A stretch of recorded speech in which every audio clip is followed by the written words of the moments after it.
Hello and welcome to another edition of Veterans Corner. I'm Marshall Preston, your host, and today we've got Director of Westborough's Department of Public Works with us, Chris Payant.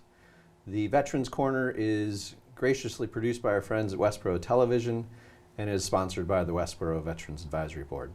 The Advisory Board seeks to ensure that we share information on veterans issues and make the community a welcoming place to both veterans and non-veterans alike. But with that, I'll get into today's guest and see what we've got for us. So Chris, welcome, and if I could ask you to give a quick background of yourself.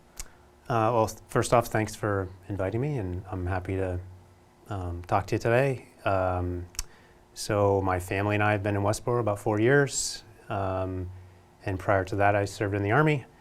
Over 20 years, bounced around a variety of different places across the country and around the world, but it became time for us to try something new, and so we decided to transition from the Army and started looking for a job and ended up finding a place here in Westborough. It's been great, and so that's what brought us here. Super. Were there any family ties in the upper New England area? Distant. My dad did grow up in the south of Boston and New Bedford area. We'd come up here when I was a kid to visit grandparents. He's got some extended family.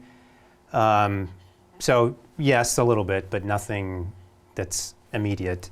My sister later moved up here, and so she lives closer to Boston, and she was here a few years prior to us, and so it's just us up here. The rest of my family and my wife's family's further south, towards Virginia. Well, I think that's a great segue into a little bit of your background. Where'd you grow up, and where'd you go to schools? So my dad was in the military, bounced around quite a few different places. Also Army? He was in the Army. Okay. I was in the engineers in the Army, and he was also an engineer in the Army. So kind of followed that path. I was born in Virginia, but then we just moved to a series of places. Ultimately ended up back in Virginia, and that's where he left the Army. And that's where I went to high school and kind of finished my time as a kid, I guess you could say, and went to college. I went to college in Virginia, at Virginia Tech, and from there joined the Army, and then again just kind of bounced around to a variety of places.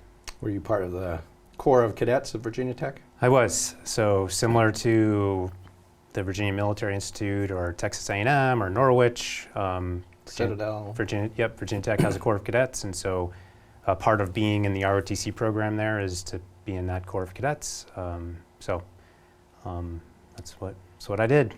And what was your degree in? Civil engineering. Okay, Yeah. so that great transition into the engineering brigade and the Army Corps. Yep. Love it. Yep. Okay. Any fond memories of the Corps? Well, I did meet my wife in college, so that's, I guess Was she also in the Corps? She was. Okay. She actually had intentions to go into the Marine Corps as a pilot. Awesome. Those plans changed, and we ended up getting married a couple years after I graduated, and she left school, and so. Did she serve? She did not. Okay. No. Awesome. And where was your initial training with the Army? So the home of the engineers is in Fort Leonard Wood, Missouri. So it's about, a couple hours from St. Louis. Kind of middle of nowhere. It's a nice place, but it is the middle of nowhere, and that's where, for probably good reason, because there's lots of training that happens there. But so I spent, I guess, the first year there for kind of the initial training, and then from there off to my first assignment. So. What type of training comes with being an engineer in the Army? So I was a combat engineer, what's called a sapper, so focused on basically clearing obstacles or creating obstacles. So defending, or if you're on the offense, getting, clearing things out of the way so the forces can get through them. So that could be minefields or obstacles, bridges, anything like that. And so that training was introducing us to all of those types of things and how to either set them in place or overcome them if Right. you're facing them. So. Okay. And then where was your first sort of true assignment? So left training from Fort Leonard Wood and headed out to, at the time was Fort Lewis, Washington, now known as Joint Base Lewis McChord. And I joined the 2nd Infantry Division there and served as a platoon leader for a combat engineer platoon. So roughly 30, 35 soldiers, and spent a few years there with engineers and the 2ID and just doing all kinds of things, training. Cool. Yep. Did you deploy from there? Went to Korea for just short deployments. The 2nd Infantry Division headquarters is in Korea, but they had a subordinate unit in Washington, and so on an annual basis they would rotate over to Korea for an annual exercise. So I was part of that, but that was the extent of deployments. Okay. That was late 90s. Yep. And did you serve your full career as an active duty officer? I did. Yeah. Super. Yeah. Where else did you get to go, and any highlights? Lots of different places. Let's see, back to Missouri, Kansas, outside Kansas City, upstate New York, Watertown, New York, Virginia a couple of times, overseas to Germany a couple of times. So those were all permanent assignments, and then lots of opportunities to go to other countries for a variety of different reasons. Yep. But all good experiences, I look back, the experience was incredible. I think my family benefited in a lot of ways. We had a great time. Certainly some times that weren't the best, but I think that comes with anything you do in life, and so we learned from those. But good experience. Saw lots of things, and it was good. Good. Where you have several children, and where were they born? Let's see. My daughter was born in Germany. My second son was born in Virginia, and my third son was born in Kansas. Okay. So they've Good got roots military everywhere. family. Yep. Any siblings that served, or? Yes. So I have 3 sisters. One served in the Army. She served a few years. Actually, when we were stationed, my wife and I were over in Germany. My sister was also stationed there, so it's kind of a good opportunity to be connected to her. She deployed. This was, I guess, late 90s, early 2000s, and she deployed to Kosovo and spent a few years in the Army and then transitioned out. Okay. I was over in, like you, in Germany twice, in April '99 to December of '01. So supported Allied Force and other things over there. Like you had a ton of fun, and Yeah. being able to travel Europe with a sibling would have been fantastic too. Okay. What might have been one of your highlights? Wow, that's a tough one. But I think, honestly, I don't think I can look back. I don't think my wife and I can look back and look at any particular assignment and say, man, we didn't like it there. There were places we were told we were going and we thought, man, we don't want to go there. But then when we got there, it was really fantastic. Fort Drum, New York is 30 miles south of the Canadian border. It snows, a whole lot up there. It's cold. We were told we were going there. Actually, we weren't told. We had an opportunity to go somewhere else, and we said, you know what, we want to be on the East Coast or close to the East Coast because that's where our family is. So we'll go to Fort Drum. And as soon as we said that, everybody comes to us and says, why are you going to Fort Drum? Who wants to go to Fort Drum? But we loved it there. It was a great experience, good people, not just the community, the military community, but the entire community outside of Fort Drum. Just really a good environment. The Adirondacks are right there. Lake Ontario is right there. You got Canada. So it's a good experience for us, and we had a great time. For our family, I think just most recently we were in Germany, and our kids were a little bit older, and so fantastic experience for them because every weekend, we were able to get in the car and just shoot off somewhere and see something that, most people just don't get the opportunity to see, and they live there, so they got exposed to it, and I think, and I hope they learned a lot from that, and that's helped them as they've grown and learn about the world and the environment and government and everything else. They have these experiences they can turn to that expose them to other cultures and languages and environments. So Yep. Now, to appreciate the differences for being different, not necessarily right or wrong. Just, that's right. Just there's a different way of doing things. Yep. And there are pros and cons with each system and formula, and every culture has some awesome parts of it. So Yeah. yeah. Yeah, they certainly remember the awesome parts. Certainly the food. Can we go back to Germany so we can go get some schnitzel? I mean, we can go back to Germany and see, some historic site or something, but I don't know if we're going to go all the way to get a bratwurst, Yeah. So. And the festivals in the fall, just Yeah. a beautiful time of year, and Yeah. they do a wonderful part. Yeah. Were there any particularly challenging moments? Whether it be deployments and separation from family or, Yeah, or others? that was always tough. Certainly got tougher as my kids got older, and it comes with the territory. That's what you sign up for, and there's an expectation that you train, and then potentially you're going to go somewhere and be gone for a while. And I did, and it was hard.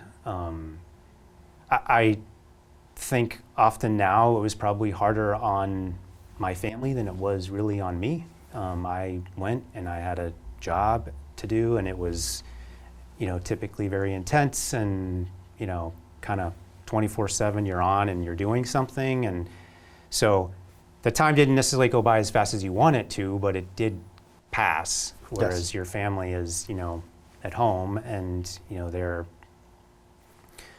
wondering where dad is and what's going on and where is he and all those sorts of things. Plus they have all these things that go on that we all know in a family. There's lots of stuff happening, and my wife kind of bore the brunt of taking care of all that. And that wasn't unique to us. I mean, every family experiences that, I'm sure you did. But it did, make it, it was tough and not something insurmountable, but it was a challenge.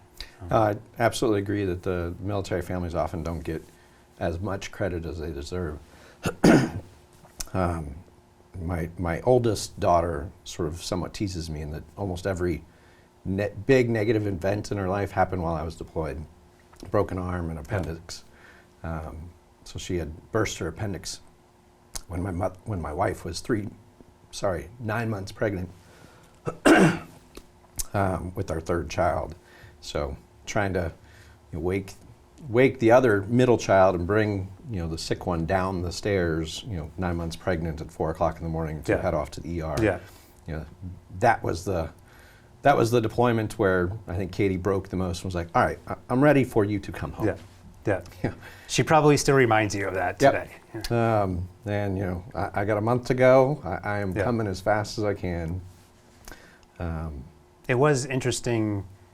Now that, I didn't think this at the time, but kind of looking back, early 2003, I think, was the first time I left, and 2017 or 16 was the last time I came back. And in 2003, to talk to somebody at home, it was, go stand in line for 45 minutes to get to this one phone that was, everybody was trying to use.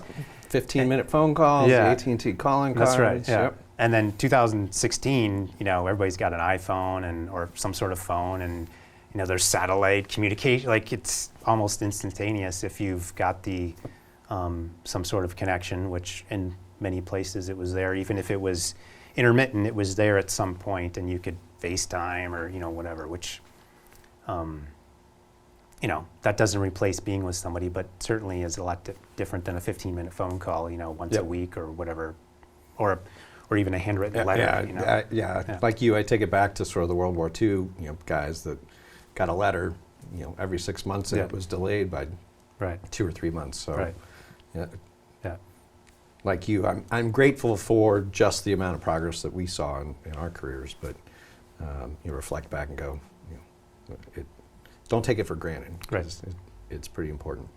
But the morale that does for yourself, the family, and the men and women serving with you, Yeah. is pretty important. So, I'll play the name game quickly with you. In Key West in 2016-17, I was up in the KAOC, Combined Air Operations Center now in Al Udeid, Qatar, and a colleague of mine, I think was in Key West, Colonel Carrie Coleman, who was the senior airfield advisor at the time. I think she may have been just after you, but figured I'd give it a try. Yep, I think she must have come in right after us, but we were there. We left in, man, I'm missing my dates here. I think it was early 17, but certainly familiar with the site and our connection to the Air Force there, and that whole environment, which was interesting at the time. So. Yep. Okay. From lessons that you've learned from the military and sort of how you live your life and express your priorities and values to your kids and to the community, has it had an influence? And if so, how? Yeah, I mean, without question. And it started when I went to college. Certainly my parents had influence as I grew up, but going to college, joining the Corps of Cadets, being exposed to an environment that was very rigid, disciplined, sometimes intense, and then taking that into the Army. Physical toughness, physical fitness was always kind of a known thing for the military, but at least in my mind, I knew that you had to do a certain amount of pull-ups or something, right? Yep.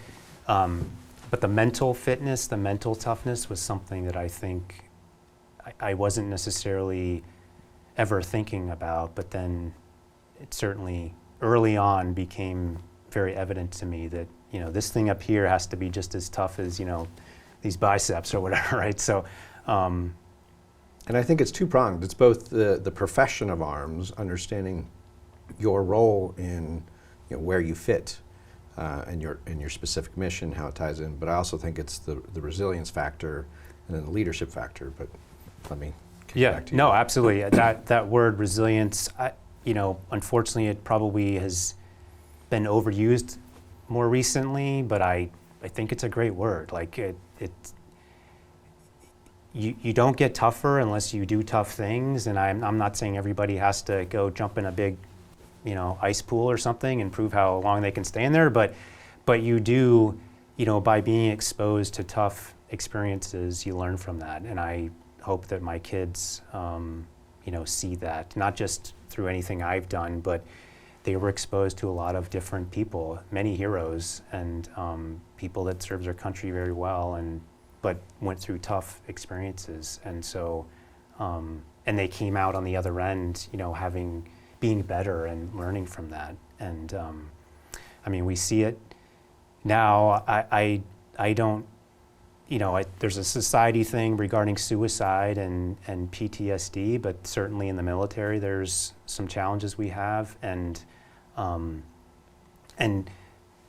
know that a way that leaders are trying to overcome those challenges is through toughness and just exposing people to little bits of things that are tough, and then you're working your way through it. And there's all kinds of things outside of the military that those, I don't know what they're called, but those camps where sometimes kids who are maybe troubled go and they spend a couple weeks out in the woods, right? Mm-hmm. And then they come back, and certainly it's not going to change everybody's life instantaneously, but a little exposure to something a little bit harder, it makes you kind of reflect and say, wow, maybe my other problem wasn't so bad because, I was able to get through this thing that was even harder, so. Teaching ROTC and leadership, some of those were on, or some of my conversations on when I was asked about, hey, you you all seem to emphasize sort of the chaotic type A, strong personality leadership, and I didn't back away from that. I said, yes, we certainly do. We value all spectrums of leadership, and the quieter ones are certainly there. But on the farther end of that spectrum is where the chaos of combat comes in, and we try and push your comfort zone into that spectrum to broaden it. Not to say that you have to operate over there, all the time. Right. In fact, we prefer that you don't, but we want you to be more and more comfortable when chaos kicks in, as it inevitably will. Yeah. And being paralyzed by waiting for too much information, you're still going to be asked to make decisions, and you're going to have to step through it. Yep. And communicate it. Is the next part of good leadership. Right.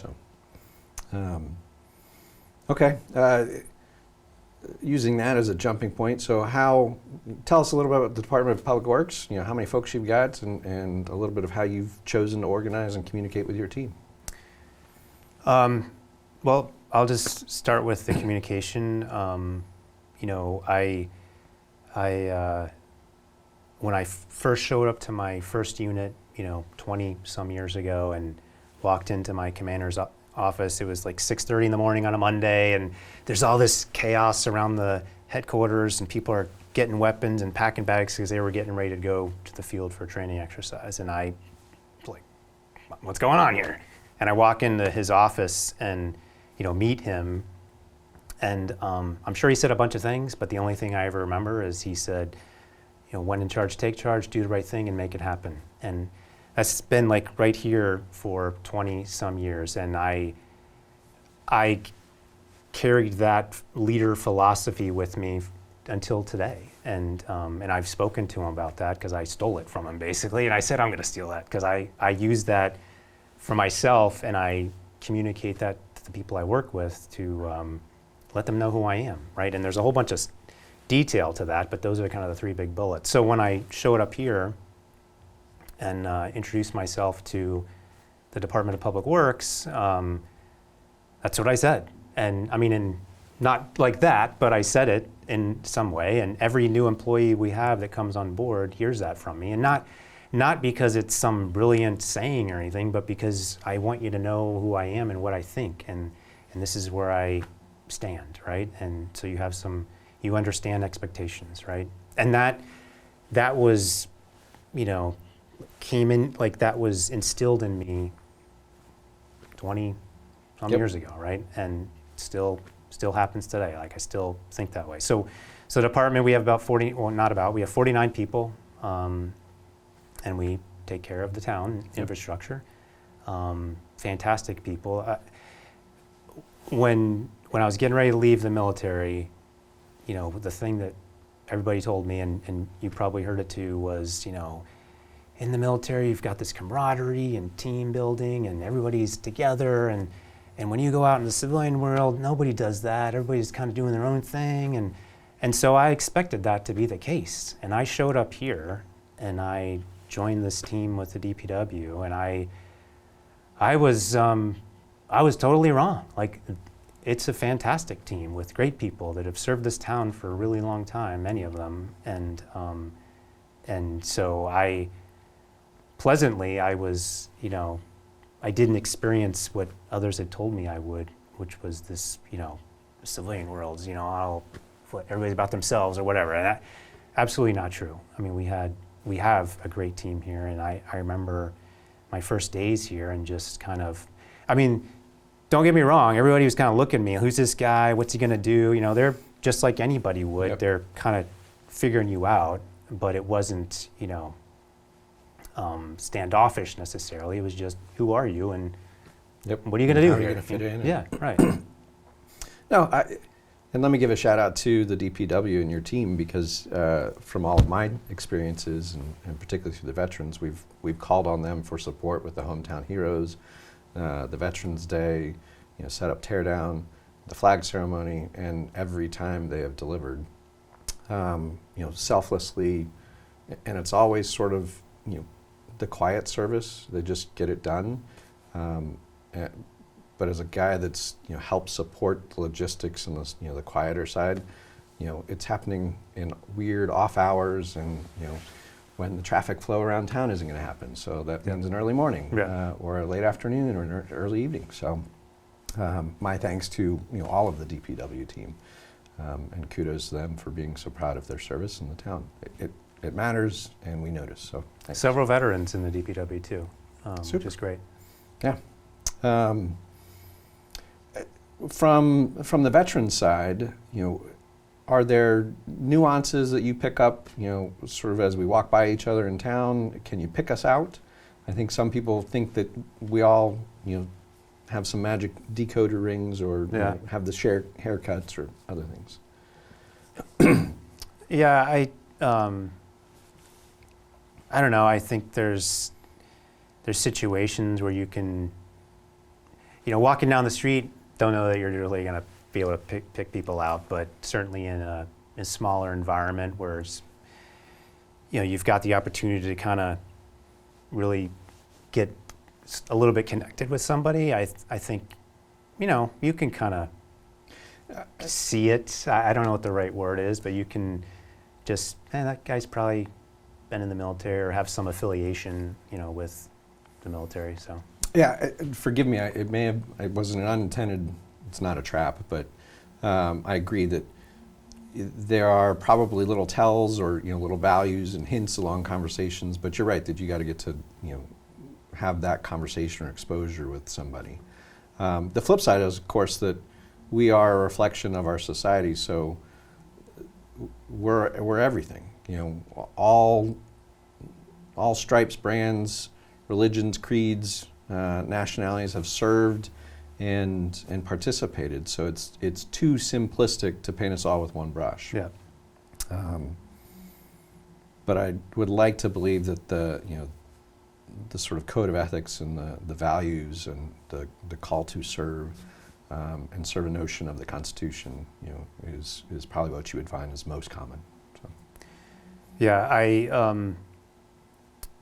like I said up front, I appreciate the opportunity to be speaking here with you, but I'm not here, it took you a couple times to convince me to come on here because I'm not really all that comfortable coming on and just talking about myself. But then, I remember, and this is not unique, but I remember someone saying a long time ago, if you get an invitation, you got to look at it as an opportunity and come in here and be able to talk about experiences, yours or mine, in the military.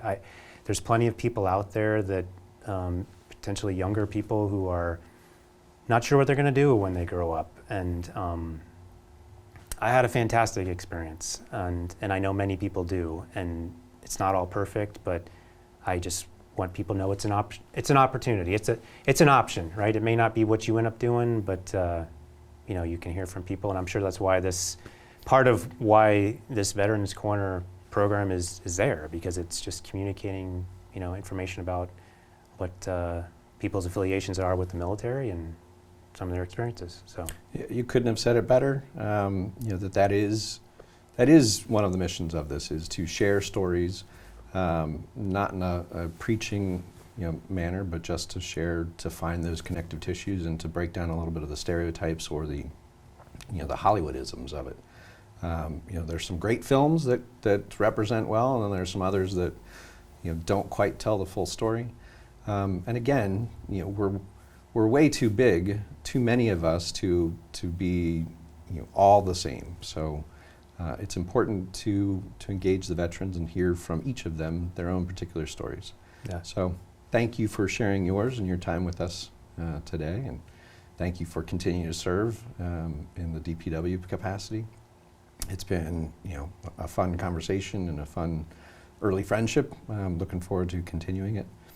And then sort of finally to the broader community, hopefully this inspires you to talk to your neighbors, break down some of the barriers and stereotypes, ask the questions. We welcome the opportunity to share. As Chris had said, I don't think it's terribly unusual for us to feel a bit humbled and I'm not worthy, but push them a little bit to try and share their experiences, and hopefully it'll be better. So with that, that's another episode of the Veterans Corner. Again, my great thanks to Chris Payant for being here and sharing his story. And then, finally to the greater community, we've got Veterans Day coming up quick. It's on Saturday, November 11th. The 11th hour of the 11th day of the 11th month is the historical background to that. So we will celebrate and start our ceremony at 10:30 in front of the Forbes building on Saturday, November 11th, 2023. All of you are invited and welcomed, and it is a day to celebrate service and those that have worn the uniform or are currently still wearing the uniform. So with that, thank you again to Westborough Television and all of you who joined us today. Have a great one.